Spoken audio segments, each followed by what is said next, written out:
This is Let's Talk Teens, a parenting podcast sharing tips on raising amazing teenagers.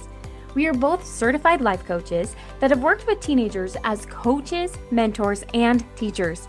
We are sharing what we have found to work best when dealing with teens and tough issues. This is episode 50. Let's talk teens with Abbi and Cheree, helping your teen avoid extremes. What is it about being a teenager that I think lends itself to extremes? Whether that's extremes in beliefs, extremes in how we dress, extremes in the activities that we want to do, right? I feel like leave it to a teenager to be like, oh, let's go to the lake, but let's also jump off of a cliff and ride this boat, right? Like, I just feel like teens kind of gravitate towards extremes, which has to do a lot with their brain chemistry. But I did want to talk about, okay, how can I help my teens stay a little bit more grounded, a little bit in that middle road when it comes to life, and avoid some of the very common extremes that we see when we coach and work with teenagers?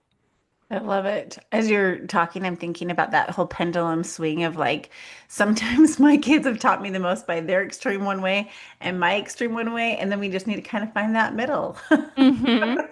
It's kind of funny, but Well, to that, finding that middle, I think the first thing that we can help our teen when it comes to extremes is just focus on balance, right? Focus on balance. Now, one thing I've actually seen quite common with the teens that I have worked with and taught is that it's very common for them to become really obsessed with the gym and working out and their physical fitness, which guess what? That's a fabulous thing. But I would sit there as a teacher and kind of bite my tongue when my students would be like, well, I get up at 4 and I exercise for 2 hours. Then I get ready. I go to school. I have workout, body conditioning. I have football practice. And then I go to the gym some more, right? And you're just like, oh, that feels extreme, right? And so help your youth focus on balance. Now, this is tricky. Because if you say to that young man that's like, look at all how I work out, if you're like, hey, I want you to work out like a little bit less, you might be fought with like a lot of resistance and opposition. But just helping your youth kind of come to the conclusion of like, okay, there's a happy medium here that I can do and focus on just like the balance of, yes, I'm taking care of my body and eating right, but I'm not going to an extreme. And I think one way that we can do this is kind of a way that my mother-in-law did. So I guess my oldest brother-in-law, so my husband's brother, him and his buddy in high school, they decided they had to bulk up and they had to get all these muscles and that they needed to be eating more protein. And this was kind of before the era of feel like now we have protein powder everywhere. So this son comes to my mother-in-law and he says, Mom, I need you to make me 2 chicken breasts for dinner every single night. Like in addition to whatever dinner we're having, I also want a chicken breast. And I love her because she's like, I'm not going to do that. Like she's like, I'm gonna make an awesome, healthy dinner. You are more than welcome to go cook yourself whatever else you feel like you want to do. But I'm just gonna make regular dinner, okay? And if you want more food, you know where it's at in the fridge. I'm happy to support you in your health journey, but I'm not gonna be cooking you a separate dinner.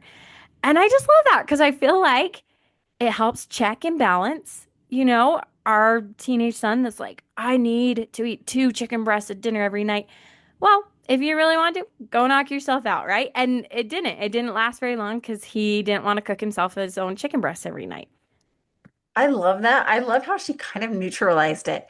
Even though maybe he was being extreme in his requests and what he was trying to figure out, she didn't make it an issue. She kind of just let him figure it out. Yeah. And I think so many times with teens and their extremes, less is more as far as what we say as parents. They Hmm. are going to figure it out, and I promise it's not going to last forever. And I think the less power we give it, the more, well, just the better, because I just think they're going to figure it out. And sometimes the way we figure out extremes is by the contrast. Like, I mean, to find the balance, the way we figure out balance is by the contrast of having extremes. Yes. And I couldn't agree more. And that's my second tip of give them decided places of autonomy and self-expression because very, very often extremes in teens, maybe it's how they're dressing or they go pierce their nose or they, are really rebelling or really starting to clamp down on like diets and weird things that they're doing. A lot of that sometimes comes because they feel like they have no other way of like expressing themselves, right? And so we want to give them every single healthy, safe avenue of self-expression possible. So let them like, and I get this gets really tricky because we all have different buttons, but like let them, I'm a big believer, let your son grow his hair as long as he wants to. Yes, I get as a mom, I want my boy to be super handsome in the way that I think, right? Nice, clean shaved. I grew up with a grandpa, Cheree, that I would dye my hair like every color of the rainbow. And that was, kind of a form of self-expression I was doing in high school. And my grandpa, right, from that generation, like, you don't do that. And he would say something every time. But I just knew like my parents were fine with it. And so, yes, do I want my daughter to have purple hair?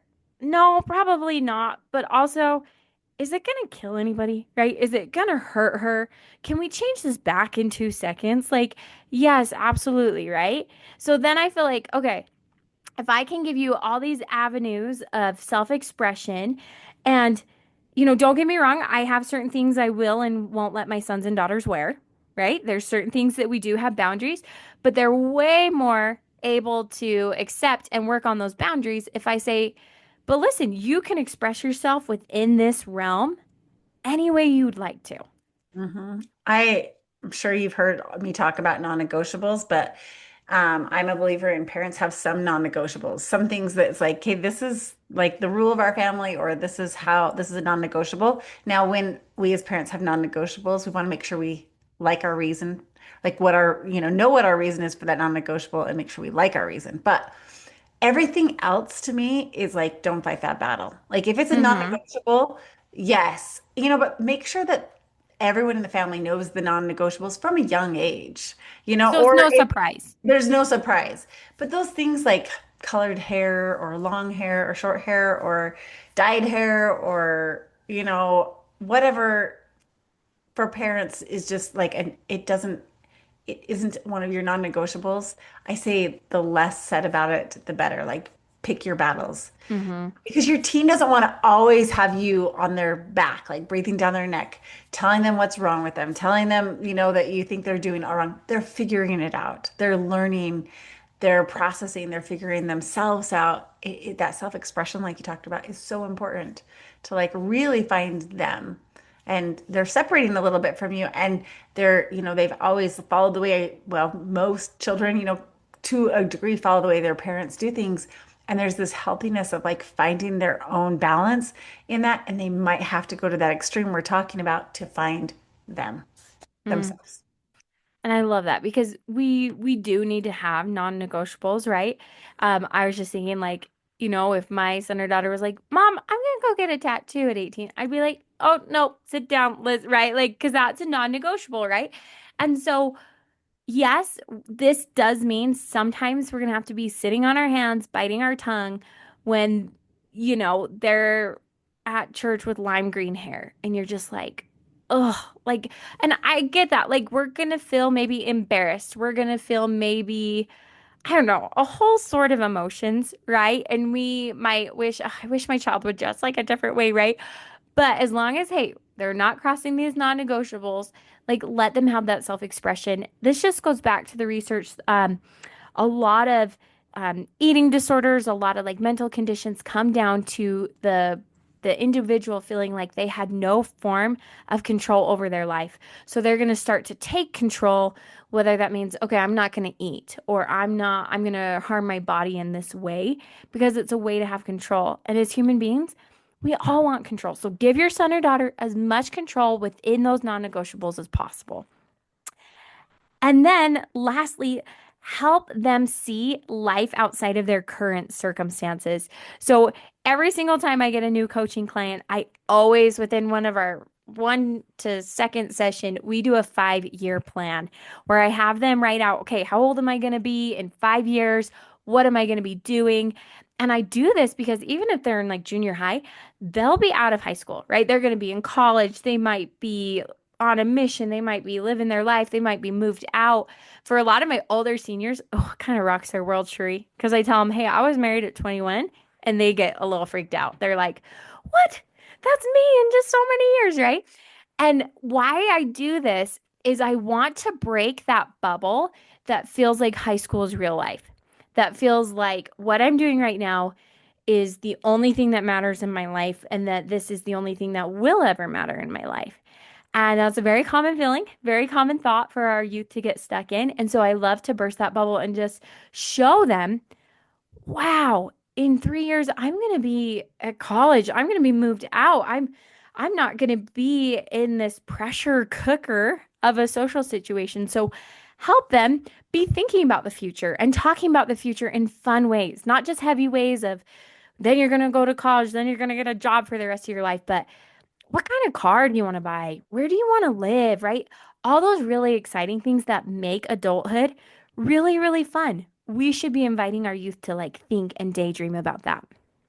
Oh, I love that. I'm just, as you're talking and thinking about all my kids have said, man, when I was in high school, like I thought it was my whole world and it was everything. And everything that was happening mattered so much. And then I got out of high school and I was like, high school is nothing. But I love that you would do that exercise with them of breaking that bubble of like, hey, where are you going to be in 5 years? Just to help them realize, like, yeah, right now I am trying to figure out some things, but this isn't everything. So I don't have to go extreme because I still have a lot of life to live after high school. So good.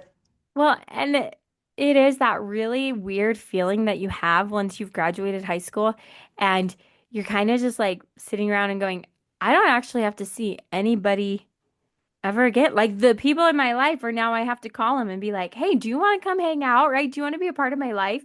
And so that's a really powerful thing to do. And it can just be part of how we talk as parents, right? We just talk about their exciting future ahead of them. And oh, I can't wait for you to have a family of your own. Oh, I can't wait for you to figure out what you're going to do with all this creative ability, right? Like, and just help them forecast out from where they are right now. I feel like that can help us avoid some bad decisions as well, not just extremes, but some bad decisions we might make as a teen. I have this funny story about these people, this family in my neighborhood, um, several years ago, and the son had like just really natural curly hair, but he let it grow out and he like then he like make it be an afro. And Afro, I love it. yeah. And his dad, I loved his dad's attitude because it was kind of extreme. I mean, it was really, really big hair. But his dad was like, his dad was balding, and he's like, I'm just gonna let him enjoy that hair while he has it because who knows if it will last. But I thought that was such a good way to handle it instead of being embarrassed and making a big deal about it and telling him to cut it. He was just like, you enjoy that hair because it might not, you might someday look like me. And do you know what? That then young man is now very much into his adulthood and he doesn't have the afro. But how great was it that he just got to have that time where he enjoyed his hair? Yeah. So And good. I think too, even like, oh, sure. I was saw like a picture of myself from high school, and it was like right after I had dyed my hair with Kool-Aid. I don't know what it is about, like, why didn't I just go get regular hair? And it's just like bright flaming red. And I was just like, oh, sweet Abby, like, what are you doing? Right. And we all have that feeling. So let your teen, right? Let them have that autonomy and just, help them realize, hey, life is bigger than this. And also, as parents, we need to remember life is bigger than just this moment. So, parents, hopefully, this helps you out in helping your youth avoid extremes. And we can't wait to see you in our next episode. Thank you for listening to Let's Talk Teens with Cheree Murdock and Abbi Winslow. If you are looking for more tips to help your teenager, here's where you can find us. You can find Cheree Murdock on Instagram at Cheree Murdock Coaching or on her website, ChereeMurdock.com. You can find me, Abbi, on Instagram as Abbi Winslow or on my website, AbbiWinslow.com. Please rate and review our podcast and share with a fellow parent. Thanks for listening.